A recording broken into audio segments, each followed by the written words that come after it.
Subscribe करें science with VS channel को और बेल आइकन को दबाएं ताकि आपको मिलते रहें साइंस और मैथ्स के सुपर वीडियोस। चलिए देखते हैं हमारा क्वेश्चन नंबर 4 क्या कहता है। इसके दो पार्ट्स हैं, आप लोगों को दिख रहा होगा अपने आर एस अग्रवाल बुक में, ठीक है। हाँ, ये देखिए फर्स्ट पार्ट अभी करेंगे, सेकंड पार्ट कल करेंगे। नहीं सर मजाक कर रहा हूँ, अभी करेंगे, इसके बाद जस्ट पार्ट सेकंड पार्ट भी कर लेंगे। A 5 meter wide cloth is used to make a conical tent of base diameter 14 meter and height 24 meter. Find the cost of cloth used at the rate of rupees 25 per meter. Sir देखिए कुछ नहीं करना है, एक tent बना है sir, तंबू बना है, कोनिकल है, स्क्वायर नहीं है, रेक्टेंगल नहीं है, कोनिकल बना है। मेरा मन सर जैसे भी बनाओ ठीक रहता है, ठीक है। तो हमसे पूछा गया ये जो हमारा टेंट बना हुआ है इसको बनाने में जो हमको कपड़ा लगा है, ठीक है, वो 25 रुपया पर मीटर के हिसाब से लगा है, ठीक है। उसका कॉस्ट निकालना है बस, बाकी कुछ नहीं निकालना। आपको कपड़े उपड़े से कोई मतलब ही नहीं है क्वेश्चन को, सिर्फ किससे मतलब है, दाम कितना पड़ रहा है सर वो बता दीजिए। तो देखिए मैंने फॉर्मूला यूज जो हो रहा है वो अपना ये लिख दिया है। दूसरा हमारे यहाँ पाइथागोरस लगेगा तो लिखने की जरूरत नहीं है। पाइथागोरस क्यों लगेगा, देखिए सर अब हम लोग अगर बात करें कि हमको वाइड दिया है, मतलब ब्रेथ दिया है, किसका ब्रेथ दिया है 5 मीटर, क्लोथ का ब्रेथ दिया है 5 मीटर, लेकिन हमको लेंथ भी तो चाहिए। लेंथ कहां से निकलेगा, अगर हम लोग इसका स्लेंट हाइट ये वाला अगर निकाल लें, तिरछा वाला मान लेते हैं, इसको एल ही मानते हैं, ठीक है। इसको अगर हम निकाल लें तो हमारा लेंथ ही तो निकलेगा सर, निकलेगा नहीं, बिल्कुल निकलेगा सर, ठीक है। समझ में आ रहा है ना। स्लेंट हाइट हम लोगों को निकालना है और हम लोग को ये वाला हाइट दिया हुआ है, कहां दिया हुआ है, देखिए कहीं तो दिया हुआ है, 24 मीटर दिया है और रेडियस भी हमको दिया है 14/2 हो जाएगा क्योंकि डायमीटर है हमारा। तो सबसे पहले गिवन क्या क्या वो लिखते हैं। गिवन है हमारे पास क्या सर, हमारे पास ब्रेथ गिवन है, ब्रेथ ऑफ क्लोथ वाइड दिया है तो हमको ब्रेथ ही मान रहे हैं 5 मीटर, ठीक है। अब डायमीटर दिया है, डायमीटर लिखते हैं, पहले हाइट लिख सकते थे वैसे। Diameter is equal to diameter of tent दिया है सर, कितना दिया है सर, टेंट का डायमीटर 14 मीटर दिया है। तो रेडियस इज इक्वल टू क्या हो जाएगा, 14/2 हो जाएगा, जो कि 7 मीटर हमारा निकल के आ गया। दूसरा हमारा हाइट एच ही लेके चलते हैं, आपको लोग को समझ में आ ही रहा होगा, 24 मीटर हमारा हाइट दिया है, ठीक है। अब देखिए हमारे पास क्या नहीं है सर, हमारे पास देखिए इस फॉर्मूला में पुट करने के लिए पाई है सर, पाई 22/7 सर, पता ही अपने को। आर है सर, बिल्कुल है सर, आर भी निकल गया है, एल नहीं है। तो एल कहां से निकलेंगे, बाय पाइथागोरस थ्योरम, या लेट द क्या sir, slant height be L, ठीक है। ऑफ टेंट भी एल भी लिख सकते हैं, कोई दिक्कत नहीं है, एल मान लिया। अब एल इज इक्वल टू क्या हो जाएगा sir, L is equal to दोनों देखिए पाइथागोरस थ्योरम सर, बिल्कुल ना, देखिए एक मिनट देखिए, ये इधर वाला इधर भी लेके चलिए, कोई दिक्कत नहीं, इधर भी रेडियस होता है। तो यहाँ पे देखिए हमारे पास बेस है और ये परपेंडिकुलर है, हमको क्या निकालना है सर, बोल दिए एक बार, हमको निकालना है अपना हाइपोटेनस, ठीक है। तो अब हाइपोटेनस इज इक्वल टू क्या होता है सर, हाइपोटेनस का, अच्छा ये छोड़ दीजिए, यहाँ पे बाय पाइथागोरस थ्योरम लिख के यहाँ पे L square is equal to हो जाएगा हमारा एच स्क्वायर प्लस आर का स्क्वायर, ठीक है। एच क्या है हमारा, एच हमारा है 24 प्लस आर हमारा क्या है सर, आर है हमारा 7, ठीक है, बिल्कुल। अच्छा ये तो हो गया सर, देखिए 25 हो गया हमारा आंसर, ठीक है। डायरेक्ट लिख देते हैं या डायरेक्ट नहीं लिखते हैं, L इज इक्वल टू हो जाएगा √625।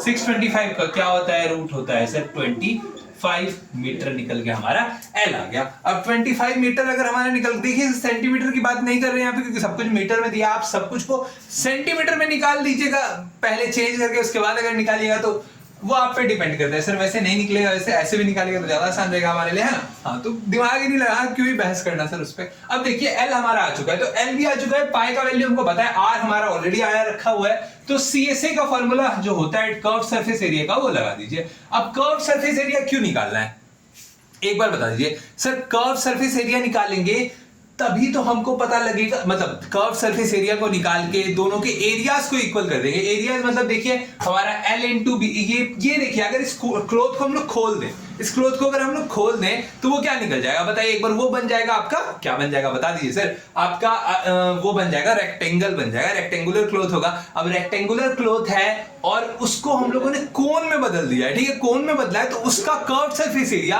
उस पूरे रेक्टेंगल का जो एरिया होगा दोनों इक्वल होगा। ये बात अगर आप लोगों ने समझ लिया, एक बार अगर नहीं समझा तो फिर से पीछे जाके देख लीजिए, आप लोग समझ जाएंगे।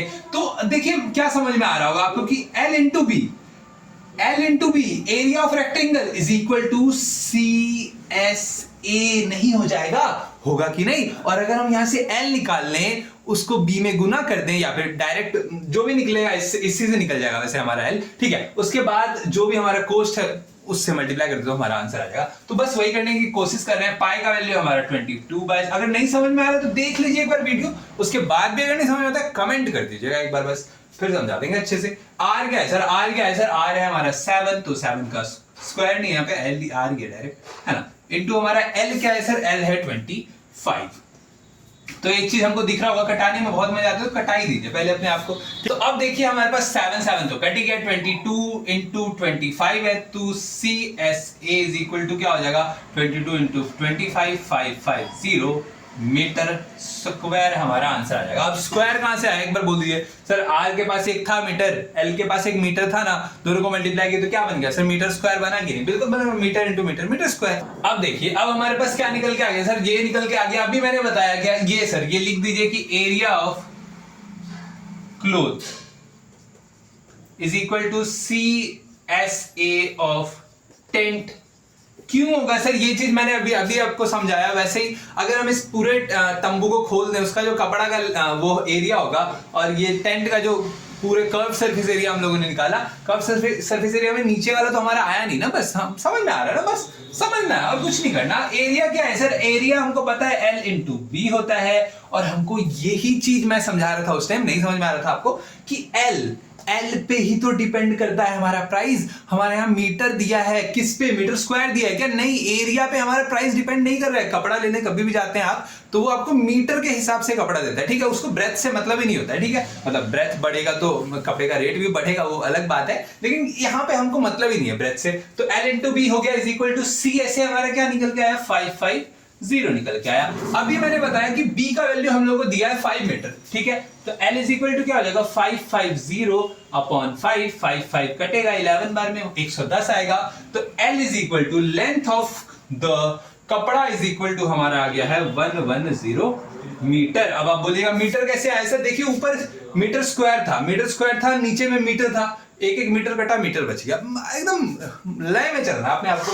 अब देखिए क्या है, यहाँ पे क्या बचा, हमारा L बचा, मीटर है, 1 मीटर का अगर 25 दिया है तो इतना मीटर का कितना हो जाएगा, 25 गुना इतना हो जाएगा। तो सर इसका आपको कोस्ट कितना हो जाएगा, पहले कोस्ट ऑफ 1 मीटर कपड़ा इज इक्वल टू लिखना है आपको 25, कोस्ट ऑफ 110 मीटर कपड़ा इज इक्वल टू क्या हो जाएगा, 110 n2 25 हो जाएगा। सर रुपीज में आएगा आंसर, तो रुपीज में देखिए यहाँ पे RS लगा दीजिए, आप सिंबल बना दीजिए, कोई दिक्कत नहीं है। ये जो आंसर है ये आपको लिख के कमेंट सेक्शन में जरूर बताना है इन दोनों को मल्टीप्लाई। मुझे नहीं आता सर मल्टीप्लाई करना, आप लोग करके कमेंट सेक्शन में बता दीजिए एक बार। तो ये था हमारा क्वेश्चन नंबर 4 का पार्ट 1। चलिए देखते हैं second part.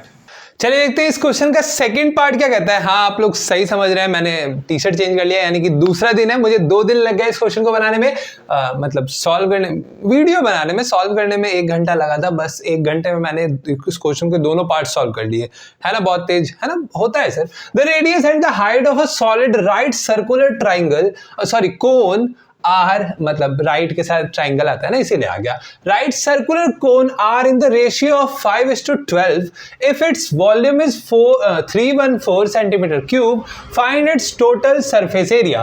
Take pi is equal to 3.14। हम लोगों को पाई लेना है। सर यूनिट होता है क्या पाई का? नहीं सर, नहीं होता है सर, नहीं बोलना है, इस सब बातों पे वक्त जाया नहीं करना है। देखिए सीबीएसई 2017 में आया क्वेश्चन है, तो सॉल्व करते हैं, इसको अच्छे से सॉल्व करेंगे। देखिए सबसे पहले सारे क्वेश्चंस को अच्छे से सॉल्व करते हैं हम लोग। अगर आपने अभी तक इस चैनल को सब्सक्राइब नहीं है तो सब्सक्राइब कर लीजिए, ठीक है। बाकी देखिए आगे देखते हैं क्वेश्चन को। देखिए अब क्या बोल रहे हैं ना कि रेडियस और हाइट आपको गिवन है, साथ में आपको क्या गिवन है, वॉल्यूम भी गिवन है। सर देखिए मैंने फॉर्मूला लिखा है, जो इसमें फॉर्मूला यूज होगा, आप लोग अभी अपने से भी बना सकते हैं। क्वेश्चन मैंने फॉर्मूला बता ही दिया, फॉर्मूला तो बुक में भी था। सर आंसर चाहिए, सर सॉल्यूशन चाहिए। देखते हैं सबसे पहले गिवन क्या है। सर गिवन है आपको रेशियो ऑफ, राइटिंग पे गौर मत कीजिएगा, राइटिंग थोड़ी खराब हो सकती है लिखते वक्त। Ratio of radius and HT height का स्पेलिंग बिल्कुल सही।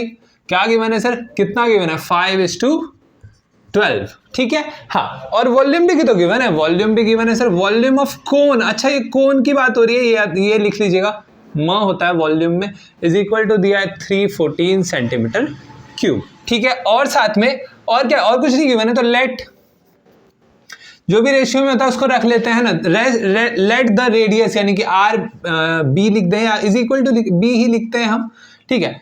5x and height be H be 12x, आप लोग पूरा लिख लीजिएगा हाइट और रेडियस को। मैंने आधा आधा लिखा क्योंकि मुझे जल्दी खत्म करना है, आप लोगों को समझाना है, लिखना नहीं है, इंग्लिश नहीं है सर, ये लिटरेचर तो नहीं पढ़ रहे है ना। हाँ, अब देखिए, अब वॉल्यूम का फॉर्मूला आपके पास है, वॉल्यूम गिवन है, हाइट रेडियस गिवन है, पुट कीजिए सर हाइट और रेडियस है तो पाई का वैल्यू भी गिवन है, सब गिवन है आपको। तो वॉल्यूम क्या हो जाएगा sir, volume is equal to हो जाएगा 1/3 इंटू 3.14। आर क्या है, आर है आपका 5x का होल स्क्वायर, 5 का होल स्क्वायर नहीं करना है, इंटू 12x, ठीक है। इसका स्क्वायर नहीं होगा, स्क्वायर नहीं है h का, इसलिए नहीं होगा, बस बाकी नहीं। वॉल्यूम क्या दिया हुआ है, वॉल्यूम दिया है 314, तो 314 ये देखिए ये क्या है, डिवाइड में इधर आके मल्टीप्लाई में इंटू 3, ठीक है। और क्या है सर, बता दीजिए और क्या है, और कुछ नहीं है सर, और ये है इधर मल्टीप्लाई में इधर आके डिवाइड में, तो इसको भी यहाँ पे डिवाइड कर ही दीजिए सर, एक ही साथ कर दीजिए, बात ही खत्म कर दीजिए। इधर क्या बचा, इधर बचा सर आपका 5 का स्क्वायर यानी कि 25x स्क्वायर, यहाँ पे क्या है इंटू में है आपका 12x हो जाएगा। यहाँ पे अब आप इंटू कर दीजिए, दोनों को इंटू कीजिएगा तो यहाँ पे आ जाएगा आपका 300x x square into x हो जाएगा आपका x क्यूब, ठीक है। इधर आपका क्या बचा, इधर ज्यों का त्यों, यहाँ पे देखिए डेसिमल 2 था तो ऊपर चला जाएगा, तो ये इंटू 100, ठीक है। 100 कैसे आया, 2 के बाद डेसिमल था तो 100 ऊपर मल्टीप्लाई कर दिए, नीचे आ गया 300। अभी तो आपको दिख रहा होगा कि सर आप तो मजे ले रहे हैं सर, अब मजे मत लीजिए, सॉल्व कीजिए। देखिए यहाँ 300 है ना, डायरेक्ट सॉल्व करते हैं। अब ये 300 है, ये डायरेक्ट कटाते नहीं कटाते, इस 300 को यहाँ मल्टीप्लाई में ना लिख के यहाँ पे लिखते हैं मल्टीप्लाई में, मतलब नीचे डिवाइड में। ये आपका x क्यूब निकल के आ रहा है सर, और कुछ नहीं, x क्यूब आ रहा है।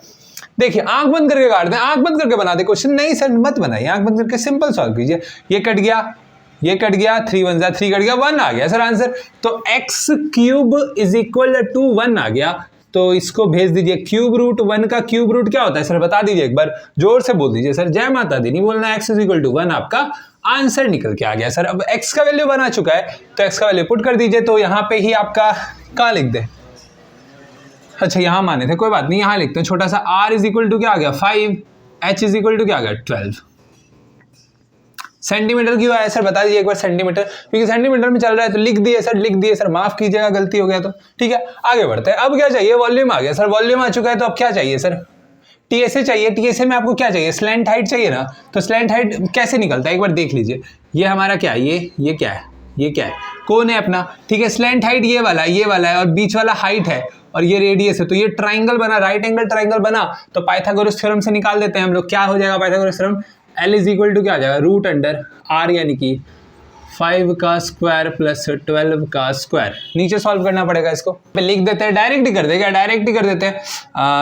L इज इक्वल टू हो जाएगा, ये हो गया आपका 25, ये 44, मतलब 144 है ना, तो 169। L इज इक्वल टू आपका आ गया कितना, 13 आ गया सेंटीमीटर में बात कर रहे हैं क्या हम लोग हर जगह, हाँ सर सेंटीमीटर में बात कर रहे हैं, मीटर में बात करना है, अगर सेंटीमीटर में हम लोग बात कर रहे हैं तो अगर मीटर में कर रहे हैं तो मीटर में कर दीजिए, कोई दिक्कत नहीं है, मुझे कोई नहीं आपत्ति, मुझे कुछ भी आपत्ति नहीं है, आप लोग सॉल्व कीजिए बस। देखिए अभी L का वैल्यू आ चुका है, R का वैल्यू आ चुका है, R का वैल्यू आ चुका है, तो पुट कर दिए इसी में formula TSA, total surface area of cone, that given cone है ना 3.14 इंटू रेडियस क्या है आपका, रेडियस है आपका 13, तो इंटू 13 कर दीजिए। यहाँ L क्या है, L है आपका कितना आया, सॉरी रेडियस आपका 13 का है, रेडियस तो आपका 5 है ना सर, आप गलत कर रहे हैं सर, ये मत कीजिए, यही मत कीजिए बस। ये 13 ये 5 है, 13 5 बोल दीजिए, एक बार बोल दीजिए, पता है मुझे, आप लोगों को पता होगा, 18 हो गया सर यहाँ पे है ना। हाँ सॉल्व कर दीजिए इसको, क्या ही करना है सर, 18 और 5 है यहाँ पे, और तो हो जाएगा 90, इसको आप सॉल्व कीजिएगा तो आपका आंसर आगे आएगा, कितना आ जाएगा सर, एक बार बता दीजिए सर, एक बार मेरा हेल्प कर दीजिए सर, 282.6 सेंटीमीटर स्क्वायर आपका ये आंसर निकल के आ जाएगा। था हमारा क्वेश्चन नंबर 4 का सेकंड पार्ट। चलिए बढ़ते हैं आगे।